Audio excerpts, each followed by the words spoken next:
السلام علیکم عزتمنو په چا صدق اویس ماشوم ډېر په بېدردۍ سره قتل کړی د اویس قتل ټول کلی وجړولو د اویس پلار وایي چې زما داسې زوی چې زما یې هر ټایم کې به د زما خدمت کولو او د هر یو بوډا خدمتګار خدای ډېر بېدردۍ سره قتل کړی او ډېر غټ ظلم یې ورسره کړی دی. موږ سره ویډیو تر اخره پورې ګورئ، تاسو ته به پوره معلومات در ورسېږي. د دې معلومات نه مخکې زه تاسو دا یادګي کوم تاسو کو تر اوسه پورې زموږ په دې چینل کې نوي وئ حتما داسې زموږ همدا چینل د سره سبسکرایب کړئ، خوا کې ورسره د ټالۍ نښان ووهئ. هره یوه نوي معلوماتي ویډیو تاسو ته په اسانۍ باندې در ورسېږي. اویس ماشوم پلار وایي اویس خو د دې دنیا نه لاړه، خو د هغه درېیمه بار کېږي، ځکه چې اویس خو موږ پرېښودلو، خو موږ اویس لا تر اوسه پورې نه دی بخښی او اویس زموږ په زړه کې اوسېږي. د اویس د مور دا درېیمه ورځ ده چې خوراک نه کوي، څښاک نه کوي. هغه وایي د اویس مور وایي چې اویس په دنیا باندې نشته، نو موږ څه کوو په دې دنیا باندې؟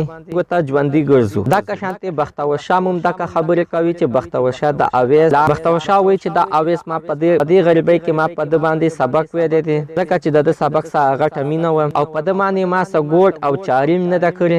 یعنې زما خو خپلې ځمکې نه وي، خو داسې یار دوست په راته ویلې راځئ لوونه وکړئ او غنم به درته درکړو. ما دا هغه کارونو ته هم نه دی پرېښی. د اویس پلار وایي چې په سوشل میډیا والا زه غټه شکریه ادا کوم، دا ټول میډیا والا ما ته راغلی، خو تر اوسه پورې د پاکستان د حکومت یو انتظامیه ما ته مخې ته نه ده ودرېدلې او دا غوښتنې مې نه ده کړې چې ستا زوی اخر په څه باندې قتل شولو، څنګه یې قتل شولو. او اخر د اویس پلار ویلي دي چې اخر د اویس داسې کومه ګناه وه چې دا یې ډېر بېدردۍ سره قتل کړلو. د اویس دغه ګناه وه چې په سکول او هر یو شي کې ډېر قابل او څوک په ورته نیم نه پاتې کېدی، هر سړی به ورته سوځېدلو، ځکه عزتمنو چې دا د یو د غریب زوی او داسې به ګرځېدلو لکه د ملک بچي په شانتې.